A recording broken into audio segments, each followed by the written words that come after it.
नमस्कार, मी राजेंद्र तिडके आणि आपण पाहत आहात युवा दर्पण लाईव्ह। सुरुवातीला पाहूयात आजच्या ठळक घडामोडी।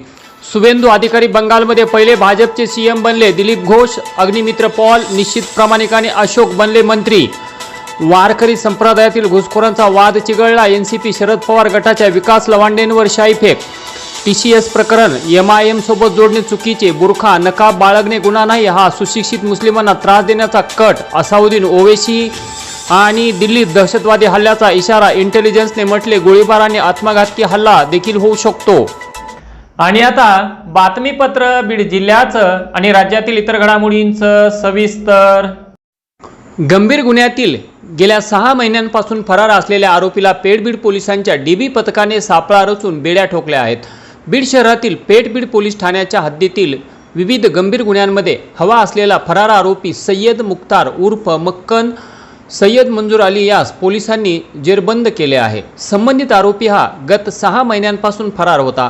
त्याचा शोध घेण्यासाठी डीबी पथकाकडून सातत्याने पाठपुरावा सुरू होता। अखेर गुप्त माहितीच्या आधारे डीबी पथकाने सापळा रचून आरोपीला ताब्यात घेण्यात आले। फरार आरोपी तसेच अवैध धंदे आणि सराईत गुन्हेगारांवर पेठ पोलिसांकडून सातत्याने कारवाई होत असल्याने नागरिकांमध्ये समाधान व्यक्त होत आहे।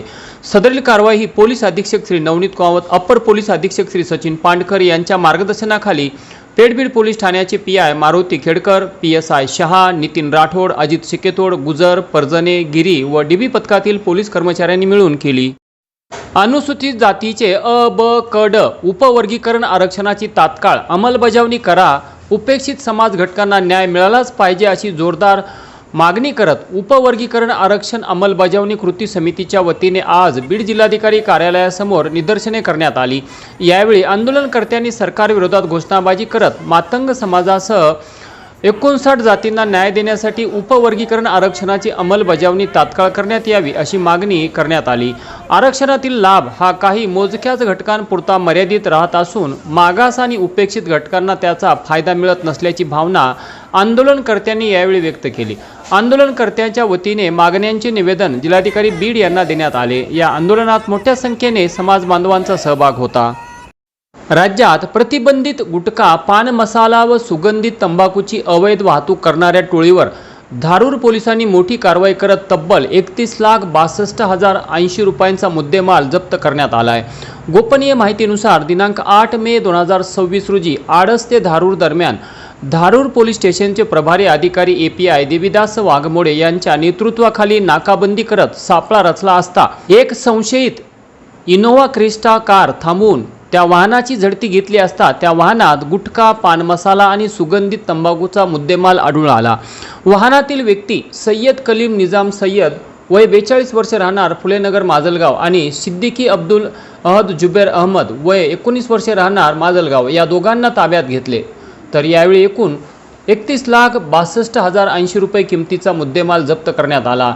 या प्रकरणी धारूर पोलीस ठाण्यात गुन्हा दाखल करण्यात आला असून ही कारवाई पोलीस अधीक्षक श्री नवनीत कामत, प्रभारी पोलीस अधीक्षक श्री सचिन पांडकर व अप्पर पोलीस अधीक्षक श्रीमती चेतना तिडके यांच्या मार्गदर्शनाखाली धारूर पोलीस ठाण्याचे एपीआय देवीदास वाघमोडे यांच्यासह धारूर पोलीस ठाण्याचे पोलीस अधिकारी अंमलदार यांनी मिळून केली। तर पुढील तपास एपीआय देवीदास वाघमोडे व एपीआय रमाकांत भुसारी हे करत आहेत। युवा दर्पण लाईव्हसाठी विष्णू रंधवे, किल्ले धारूर।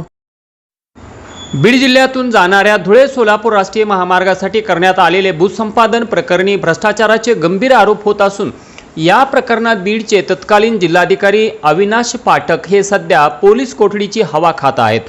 अविनाश पाठक यांना 241 कोटींच्या वाढीव मोबदल्याच्या घोटाळ्याचा तपास करण्यासाठी स्थापन करण्यात आलेल्या एसआयटीने अटक केलेली आहे। त्यांना न्यायालयाने 15 मे पर्यंत पोलीस कोठडी देण्यात आली आहे। या प्रकरणातील 154 पैकी 6 फाईलच्या मिसिंग असल्याचे सांगण्यात येत आहे। तर अविनाश पाठक यांनी सदरचे बनावट मावेजा आदेश हे त्यांच्या स्वतःच्या लॅपटॉपवर तयार केले असल्याचा धक्कादायक दावा तपास अधिकारी तथा एसआयटी प्रमुख IPS वेंकटराम यांनी केला आहे। त्यामुळे या प्रकरणात अविनाश पाठक यांचा पाय आता अधिकच खोलात जात आहे। पाठक हे IAS दर्जाचे अधिकारी राहिलेले असल्याने त्यांच्यावर खटला चालवण्यासाठी मुख्यमंत्री कार्यालयाची परवानगी मिळणे आवश्यक आहे। त्यामुळे पाठक यांना या घोटाळ्यातून सही सलामत बाहेर पडण्यासाठी हीच एक आशा होती, परंतु पाठक यांचा मावेजा घोटाळा प्रकरणात सहभाग असल्याचा ठोस पुरावाच बीडचे आमदार संदीप क्षीरसागर यांनी महसूल मंत्री बावनकुळे यांना दिल्याची खात्रीलायक माहिती आहे। त्यामुळे महसूल मंत्री चंद्रशेखर बावनकुळे यांनी या प्रकरणाची तात्काळ दखल घेत महसूल विभागाची देखील एक SIT स्थापन करण्यात आली असून या SIT मध्ये मराठवाडा विभागाचे महसूल आयुक्त, जिल्हाधिकारी आणि पोलीस अधीक्षक यांचा समावेश आहे आणि ही SIT सन 2016 पासून ते थेट 2026 पर्यंत धुळे सोलापूर या राष्ट्रीय महामार्गासाठी भूसंपादन प्रक्रियेची सखोल चौकशी करणार आहेत। याचाच अर्थ 2016 पासून आजपर्यंत जे जिल्हाधिकारी बीडला येऊन गेले त्या सर्व जिल्हाधिकाऱ्यांच्या कामकाजाची चौकशी होणार आहे आणि यात जे कोणी दोषी आढळतील त्यांच्यावर कारवाईची टांगती तलवार असणार आहे।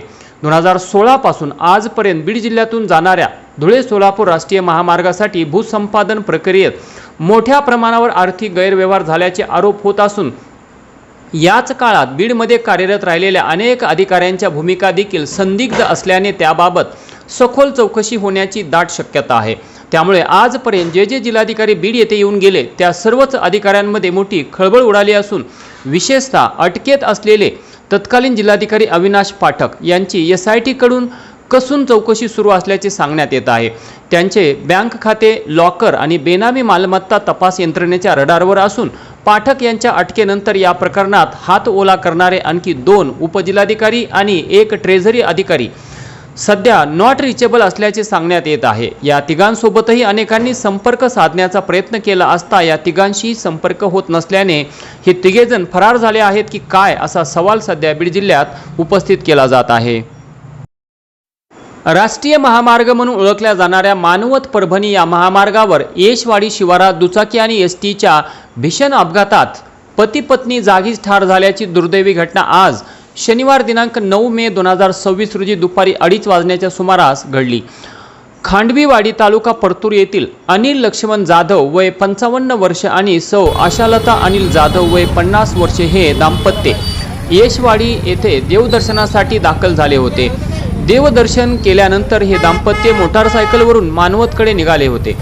मात्र याच वेळी राज्य परिवहन महामंडळाच्या MH14 MH1561 या पाटोदा आगार जिल्हा बीड या बसने मोटारसायकलला पाठीमागून जोरदार धडक दिल्याने झालेल्या भीषण अपघातात मोटारसायकलवरील जाधव पती पत्नी हे जागीच ठार झाले। अपघात स्थळावरील दृश्य हे मन हेलावणारे होते। हे पाहून स्थानिक नागरिक व काही प्रवासी संतप्त झाले होते। युवा दर्पण लाईव्हसाठी सुरेश नायकवाडे, परभणी। आणि याचबरोबर आजचं बातमीपत्र संपलं। उद्या पुन्हा भेटू काही नव्या आणि ताज्या घडामोडींसह। तोपर्यंत पाहत राहा युवा दर्पण लाईव्ह चॅनल, लाईक करा, सबस्क्राईब करा आणि खाली दिलेल्या बेल आयकॉनला प्रेस करा। तोपर्यंत नमस्कार।